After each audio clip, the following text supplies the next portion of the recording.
Time. It's a complicated subject, both malleable yet inevitable. It is the true conqueror of all things. The infinite flight are much like time, complicated and enigmatic. Let's have a look together at what they have done, what they could yet do, maybe even what they're already doing. Stay to the end to hear some of our theories on how Murozond may make an appearance sooner than you'd think. Don't forget to like and subscribe. And come, take a seat by the fire. The infinite flight are in essence a corrupted mimicry of the bronze dragonflight that serve as protectors of Azeroth. Where the bronze seek to protect the one true timeline, the infinites attempt to divert our course. While this is the simplest way to put this, it is a gross oversimplification. Let's begin with the bronze dragonflight. When they say the one true timeline, they are talking about maintaining the structure of time, less about manipulating time itself. Their job is to ensure no anomalies threaten the fabric of reality. Think of them more as time police rather than weavers of time. The infinite, however, have no problem changing time to their whims. It was believed that the ultimate goal of the infinite was to bring about the end time. This was the timeline in which the ultimate victory of the old gods over Azeroth was assured. However, once again their motivations are not quite so simple. When we encountered them within the end time dungeon, they were being led by Murozond. Don't worry about him now, we will cover him soon. He had worked tirelessly there to change the threads of time, to lead to that specific end time, believing it to be preferable to the path we were on. However, it appears that any bronze dragon who changes time directly becomes infinite, not only the ones working towards the end time. Since Murozond's death, the infinite have still chosen to alter the timeline to suit their needs, assisting those they deem able to create a preferable future for themselves, like coming to the aid of Kairos Dormu when he freed Garrosh and opened the way to alternate Draenor. So I hope this has cleared up how the two factions had the same origins, but where their beliefs on time diverge. The bronze are content to allow time to flow naturally, even if the future it brings is horrific in nature. The infinite are not shackled by such notions of order. They will alter time as much as is necessary to bring about their preferable future. So let's discuss the topic of Murozond. For those who don't know, he is the leader of the infinites, and he is complicated. Notice how I referred to him in the present tense, but I mentioned earlier how he died. We are not talking about his ghost either. His story is not finished. We are just experiencing it out of order from our perspective. At some unknown point in the future, Nosdormu, the bronze aspect, is tricked into altering time, in what we are told is to subvert his own death. As we have seen, this altering of time is what causes him to become infinite. This leads him to shattering the pathways of time, creating endless amounts of small alterations to alter our course.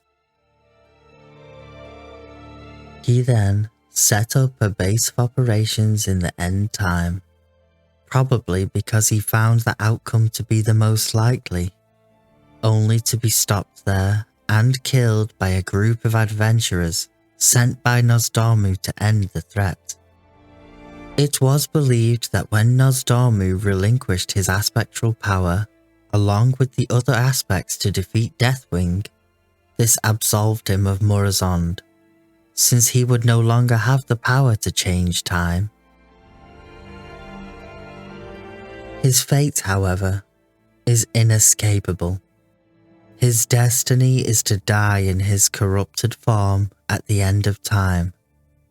Any attempt to change this would, in itself, be direct interference in his timeline, and would be the catalyst for the fall from grace.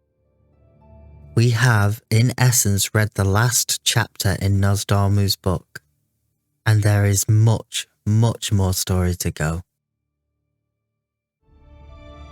Question has always been, what exactly caused him to subvert time? How did he have the power to do so? This is where our theory comes in, so it's probably best to get your tinfoil hats on from here on out. First, let's talk about how would he get the power to alter time in such a monumental way. The obvious answer being that we help the dragons regain their aspectral power first. However, as we saw, the Infinite Flight do not want that to happen. Chronoloord Deos in the Legacy of Tyr dungeon proves the Infinite Flight do not want this. We believe the answers as to the nature of the power has already been shown to us in the Legacy's animations. Let's imagine for a moment that a crisis befalls us in Dragonflight, one that would mean the destruction of not only the aspects, but the very world itself. And let's be honest, those are not that uncommon. However, this time we don't prevail, and the enemy is winning. We did all we could, but our strength without some borrowed power is lacking. Nozdormu, in that moment, realizes he sees the beginning of the long circle. He repeats the past and reaches out to a power that is only too eager to help. The Void. He channels the shadow to empower himself, much like Deathwing did, in full knowledge that this amount of power will overwhelm him. But he knows his destiny is to be stopped, to die. This moment is not as we thought. It is not a fall from grace, but a sacrifice, one that was always meant to be. As he channels the power, his scales begin to blacken and crack, and the Lord of the Infinite is born. The act is done, and suddenly he sees it, the cruelest trick of all. There is no inevitability, his only fate being the one he made himself. The Void showed him the endless, maddening possibilities of the future. This explains how Murozond did not see the heroes of Azeroth coming, how he could be stopped. He did not have the perfect clarity once afforded to him from the gift of Aman'Thul. This line of thinking, however, leads to a much larger conversation on the nature of fate versus destiny. A brief synopsis, however, is that we can be destined to reach a certain point, but your fate, also known as the path you take to get there, is your own to make. Again, a gross oversimplification, but one that will have to suffice for now.